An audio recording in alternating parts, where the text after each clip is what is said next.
नमस्कार मित्रांनो, अभ्यासवाणी या चॅनलवर तुमचं स्वागत आहे. अभ्यासवाणी रोज अभ्यास रोज प्रगती. मित्रांनो, आज आपल्याला शिपाई भरतीच्या कट ऑफ बद्दल बोलायचं आहे आणि त्याहीपेक्षा महत्त्वाचा विषय म्हणजे न्यायालयात शिपाई भरतीची जी परीक्षा झाली ती दोन वेगवेगळ्या शिफ्टमध्ये झाली.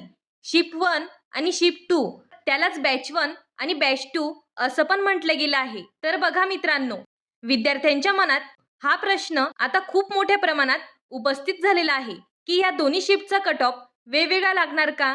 कारण या दोन्हींची जर आपण काठिण्य पातळी बघितली तर शिफ्ट 2 जी आहे ती तुलनेने शिफ्ट 1 पेक्षा थोडीशी अवघड होती. आता अवघड होती म्हणजे शिफ्ट 2 च्या विद्यार्थ्यांवरती शिफ्ट 1 पेक्षा अन्याय झाला आहे.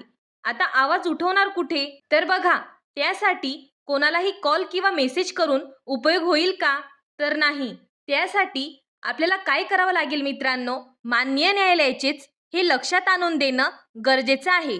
जर तुम्हाला असं वाटत असेल की माझी शिफ्ट म्हणजे शिफ्ट 2 ही शिफ्ट 1 पेक्षा अवघड होती आणि त्यांचे प्रश्न बघितले तर ते सुद्धा आपल्याला जाणवत आहे, मग आता हे आपल्याला न्यायालयाच्या लक्षात आणून द्यायचं आहे. जसं की या ठिकाणी एकाच दिवशी 3 पेपर होते. जर एका विद्यार्थ्याने सगळे फॉर्म भरले असतील आणि सेंटर वेगवेगळे आले तर काय करायचं?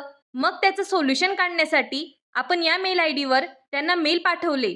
त्याच्यावरती त्यांनी सोल्युशन काढलं होतं आणि सुरुवातीला सुद्धा त्यांनी बऱ्याच विद्यार्थ्यांना पात्र केलं होतं, अपात्र केलं होतं. बऱ्याच विद्यार्थ्यांनी पेमेंट करून सुद्धा त्यांना अपात्र केलं होतं. नंतर ते न्यायालयाच्या निदर्शनास आले. त्यावरती देखील न्यायालयाने सोल्युशन काढलं. मग हा पण प्रॉब्लेम माननीय न्यायालय सॉल्व्ह करू शकते. या दोन शिफ्टचं नॉर्मलायझेशन होऊ शकतं जर तुम्ही या ठिकाणी मोठ्या प्रमाणामध्ये न्यायालयाला मेल पाठवले तर. या ईमेल आय डीवर तुम्ही मेल पाठवू शकतात.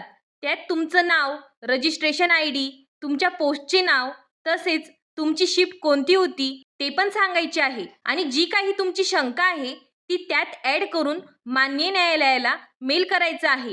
जेणेकरून तुमची जी शंका आहे त्यावर माननीय न्यायालय सोल्युशन काढेल अशी अपेक्षा करून आपण हा मेल करायचा आहे. आणि मित्रांनो, याचं सोल्युशन फक्त माननीय न्यायालयच काढू शकतो. कोणत्याही यूट्यूब चॅनलच्या टीचरला कॉल करून किंवा मेसेज करून काहीच फायदा नाही. आणि आता कट ऑफ बद्दल जर बोलायचं म्हटलं तर शिपाई भरतीचा कट ऑफ बघूया. जर तुम्हाला 30 पैकी 22 प्लस मार्क्स असतील तर माझ्या माहितीप्रमाणे तुम्ही पुढच्या फेरीसाठी पात्र ठरू शकतात. त्याच्या अलीकडची ठरले तर चांगलीच गोष्ट आहे, पण अलीकडच्या विद्यार्थ्यांना मी सजेस्ट करेल की बाकी जे एक्झाम्स आहेत त्याचं तुम्ही व्यवस्थित प्लॅनिंग करून अभ्यास जोरदार चालू करा.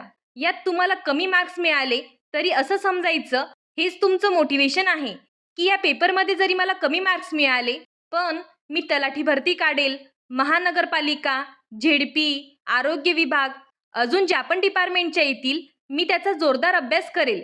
यासाठी कट ऑफ मी तुम्हाला थोडं वाढवून सांगते. म्हणजे तुम्हाला जर वाटतंय आपल्याला मार्क्स हे 22च्या आत आहेत किंवा 20च्या आत आहेत तर तुमचा अभ्यास तुम्ही अजून वाढवा.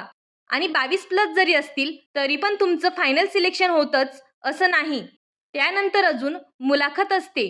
त्यामुळे तुम्ही सुद्धा बाकीच्या एक्झामचा अभ्यास करत राहा. तुमचा स्कोर किती आहे कमेंट करा आणि अशाच इम्पॉर्टंट अपडेट्ससाठी चॅनलला सबस्क्राईब करा. अभ्यासवाणी रोज अभ्यास रोज प्रगती.